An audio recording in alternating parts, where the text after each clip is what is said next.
இன்றைக்கு இருக்கிற தமிழக சட்டமன்ற தேர்தல்ல 4 முனை போட்டின்றது உறுதியாயிருக்கு. 2 கூட்டணி இவ்வளவு பலம் வாய்ந்த 2 கட்சிகளுக்குள்ள இந்த 2 கட்சிகளும் ஏகப்பட்ட கட்சிகளை உள்ள வச்சு தேர்தலை சந்திக்குது.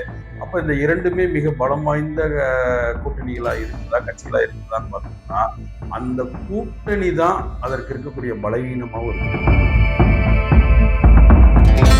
காங்கிரஸ் கட்சிகளுக்கு தமிழ்நாடு அது எப்போதுமே எந்த கருத்தையும் மக்கள் சார்ந்த பிரச்சனைகளுக்கு காங்கிரஸ் கட்சி எந்த கருத்து சொல்ல போறதில்லை. அதுவும் தமிழக காங்கிரஸ் சுத்த மோசம். அது வந்து நீங்க மத்தியில மாத்திரம் கூட்டாட்சி செஞ்சுக்கிறீங்க, மாநிலத்தில் சுயாட்சி செஞ்சுக்கிறீங்க, எங்களுக்கும் ஆட்சியில் அதிகாரத்தில் பங்கு வேண்டும்ன்ற கொஸ்டினை கொண்டு வந்து வச்சிருக்கேன். அப்போ இந்த கூட்டணி தொகுதிகளை பங்கீடு செய்வதில் மிகப்பெரிய சிக்கல்களை தொடர்ந்து சந்திக்கும்.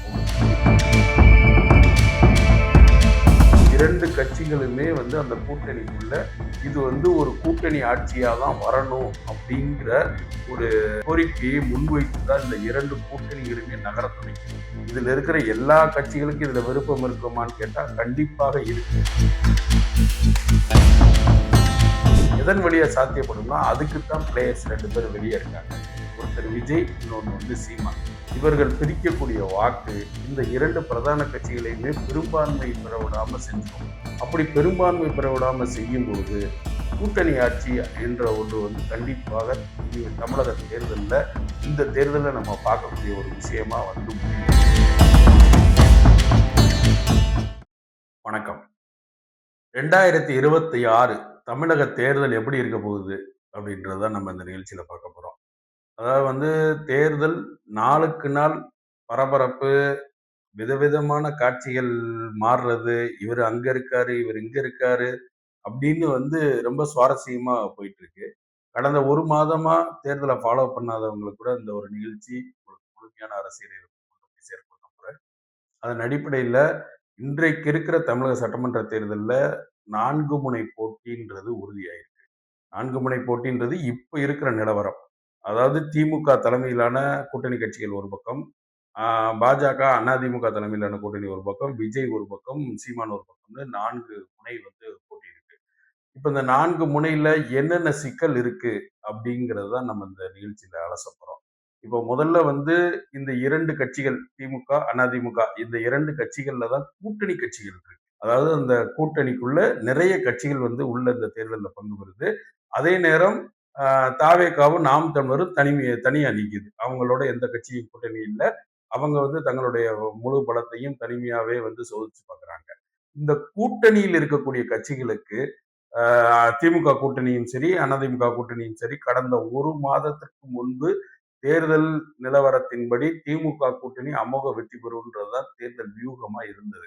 அது வந்து பாத்தீங்கன்னா நாட்கள் நகர நகர அந்த பார்வை வந்து மாறிக்கிட்டே வருது. இப்போ சரி, இப்ப 2 கூட்டணி இவ்வளவு பலம் வாய்ந்த 2 கட்சிகளுக்குள்ள இந்த 2 கட்சிகளும் ஏகப்பட்ட கட்சிகளை உள்ள வச்சு தேர்தலை சந்திக்குது. அப்ப இந்த 2மே மிக பலம் வாய்ந்த கூட்டணிகளா இருக்குதா, கட்சிகளா இருக்குதான்னு பார்த்தோம்னா, அந்த கூட்டணி தான் அதற்கு இருக்கக்கூடிய பலவீனமாவும் இருக்குது. இப்ப முதல்ல நம்ம திமுக கூட்டணி எடுத்துக்கிட்டோம்னா, திமுக கூட்டணி கடந்த பல ஆண்டுகளாக பல்வேறு தேர்தல்களை ஒரே குடையின் கீழே வந்து அதுக்குள்ள இருக்கிற கூட்டணி கட்சிகள் தேர்தலை சந்திச்சு தொடர்ந்து வெற்றிகளை சந்திச்சுட்டு வருது. அதோடைய ஒரே கோஷம் என்னன்னா பாஜக எதிர்ப்பு. அதாவது தமிழ்நாட்டில் பாஜக நுழையக்கூடாதுன்றத வந்து மையமாக வைத்து இந்த மொத்த கூட்டணியும் இயங்கிக்கிட்டு வருது. அதுல விசிக இருக்குது, காங்கிரஸ் இருக்குது, கம்யூனிஸ்ட் கட்சிகள் இருக்குது, போன்ற பல கட்சிகள் வந்து வேற வேற அஜெண்டாவோட இந்த ஆட்சியிலேயே அவர்களுக்கு பல்வேறு மனக்குமுறல்கள், அதாவது வந்து தொழிலாளர் நல பிரச்சனையில காங்கிரஸுக்கு வந்து வேற வேற நிலை, கம்யூனிஸ்ட் கட்சிகளுக்கு வேற வேற நிலைப்பாடு இருந்தாலும் சரி, அதே நேரத்துல வந்து தலித் பிரச்சனைகள்ல விசிகாவுக்கு பல்வேறு நிலைப்பாடுகள் இருந்தாலும் சரி, காங்கிரஸ் கட்சிகளுக்கு தமிழ்நாட்டு அது எப்போதுமே எந்த கருத்தையும் மக்கள் சார்ந்த பிரச்சனைகளுக்கு காங்கிரஸ் கட்சி எந்த கருத்தும் சொல்ல போறது இல்லை. அதுவும் தமிழக காங்கிரஸ் சுத்த மோசம். இருந்தாலும் தங்களை வந்து இந்த தேர்தலில் திமுக எந்த விதத்திலும் கடந்த காலங்கள்ல பலவீனப்பட்டு போயிடக்கூடாது, அப்படி பலவீனப்பட்டால் அது பாஜகவுக்கு சாதகமாக போய்விடும் சொல்லி ரொம்ப அதீதமான ஒரு என்ன சொல்றது முட்டு கொடுத்ததுன்னே சொல்லலாம். அதாவது திமுகவுக்காக இந்த கூட்டணி கட்சிகள் இழந்தது ஏராளம். இப்ப இந்த இழந்ததை எதற்காக இழந்தோன்ற ஒற்றை கொஸ்டின் வரும்போது, பாஜகன்ற ஒன்று தமிழ்நாட்டுல நுழைஞ்சிடக்கூடாதுன்றதுக்காக திமுகவிற்கு இவ்வளவு பெரிய ஆதரவுகளை நாங்க குடுத்தோம்னு சொன்னாலும், இந்த தேர்தலில் அந்த தொகுதி பங்கீட்டில் இந்த கூட்டணி கட்சியில பயங்கர சிக்கல்கள் இருக்கு. இவ்வளவு கொள்கை சார்ந்த கூட்டணியா இருந்தாலும், கடந்த 15, 20 நாட்களா காங்கிரஸ் செய்கின்ற அட்டூழியங்கள் ரொம்ப ஜாஸ்தி. அது வந்து நீங்க மத்தியில மாத்திரம் கூட்டாட்சி செஞ்சுக்கிறீங்க, மாநிலத்தில சுயாட்சி செஞ்சுக்கிறீங்க. எங்களுக்கும் ஆட்சியில், அதிகாரத்தில் பங்கு வேண்டும்ன்ற கொஸ்டின கொண்டு வந்து வச்சிருக்கு. அப்போ இந்த கூட்டணி தொகுதிகளை பங்கீடு செய்வதில மிகப்பெரிய சிக்கல்கள தொடர்ந்து சந்திக்க போகுது. இனி வரும் காலங்கள்ல. ஏன்னா வந்து பல்வேறு கட்ட பேச்சுவார்த்தைகள் காங்கிரஸோட நடந்தாலும், இன்னும் அந்த பேச்சுவார்த்தைகள் வந்து அந்த பிரச்சனைகள் இன்னும் முடிஞ்ச பாடு இல்ல. அத அப்படியே எடுத்துட்டு இந்த பக்கம் அதிமுக கூட்டணிக்குள்ள வந்தோம்னா, அந்த கூட்டணியே ஒரு ஒரு முரண்பாடான கூட்டணியா இருக்கு. அதாவது வந்து என்னன்னா, அந்த கூட்டணிக்குள்ள இருப்பவர்களில் அந்த கூட்டணி கட்சிகளோட சிக்கல்களால ஒருத்தர் அந்த கூட்டணிக்குள்ளேயே பலன் பெறுறாங்க. அதாவது என்னன்னா, இன்றைக்கு தமிழக அரசியலை நிர்ணயிக்கிற சக்தியா இருக்கக்கூடிய பாஜக, அதிமுக கூட்டணியில இருந்தாலும், அங்க இருக்கக்கூடிய கட்சிகள் எல்லாமே பல்வேறு வகையா பிளவுபட்டிருக்கு. அதிமுகவை எடுத்துக்கொண்டாலே, அதிமுக பல்வேறு பிளவுகளை சந்திச்சிருக்கு. அதாவது பன்னீர்செல்வம் வெளியே இருக்காரு. சசிகலா வெளியே இருக்காங்க. அதுபோல அதிருப்தியாளர்கள் நிறைய பேர் வெளியே இருக்காங்க. பாமக 2ஆ இருக்கு. அப்பா பாமக, மகன் பாமகன்னு பாமக 2ஆ இருக்கு. அமமுக தனியா இருக்கு. இப்படி அந்த கட்சிக்குள்ள இருக்கக்கூடிய ஒவ்வொரு கட்சிகளுமே தனித்தனியா பிரிஞ்சிருக்கு. இதை எல்லாத்தையும் கூட்டி அந்த என்டிஏ தலைமையிலான கூட்டணின்னு தான் அத சொல்றாங்க. இப்ப இதுல பிரிவின் அடிப்படையில இதுல ஏற்படக்கூடிய பலன் யாருக்கு அப்படின்னா, பாஜகவுக்கு தான் அந்த கூட்டணியில பலன் அதிகமா இருக்கு. இது திமுக ஆ திமுக அமமுகவ நம்புதா? அமமுக திமுகவ நம்புதா? பாமக அதிமுகவ நம்புதா? இப்படிங்கிற கொஸ்டின் அதுக்குள்ள அவர்களுக்குள்ளேயே சந்தேகங்கள் அதிகமா யார் யாரை நம்புவது அப்படின்ற சந்தேகத்தோடு இணைந்த கூட்டணியா இந்த இந்த கூட்டணி இருக்கு. இந்த 2 கூட்டணிகளுமே இந்த பல்வேறு பிரச்சனைகளை அதாவது முதல் கூட்டணி எது பலம்னு சொன்னோமோ அதுதான் அது பலவீனமா இருக்குது. 2வது கூட்டணியில அதோடைய நம்பிக்கை தன்மையை அதாவது ஒருவர் மேல் ஒருவர் வைத்திருக்க நம்பிக்கை தன்மையை கேள்விக்குறியா இருக்கிற நேரத்துல தான் இவர்கள் இருவரும் கூட்டணியோடு தேர்தலை சந்திக்கிறார்கள். சரி, அப்படி தேர்தலை சந்தித்தாலும் இதுல இருக்கக்கூடிய பிரச்சனை என்ன அப்படின்னா, இது ஒரு அதாவது ஆட்சியில் பங்கு, அதிகாரத்தில் பங்கு அப்படின்ற கொட்டேஷன் கீழ இந்த தேர்தல் வருது. இதை திமுக கூட்டணியில இருக்கிற காங்கிரஸும் முன்மொழிஞ்சிருச்சு. அதிமுக கூட்டணியில இருக்கிற பாஜகவுமே முன்மொழிஞ்சிருச்சு.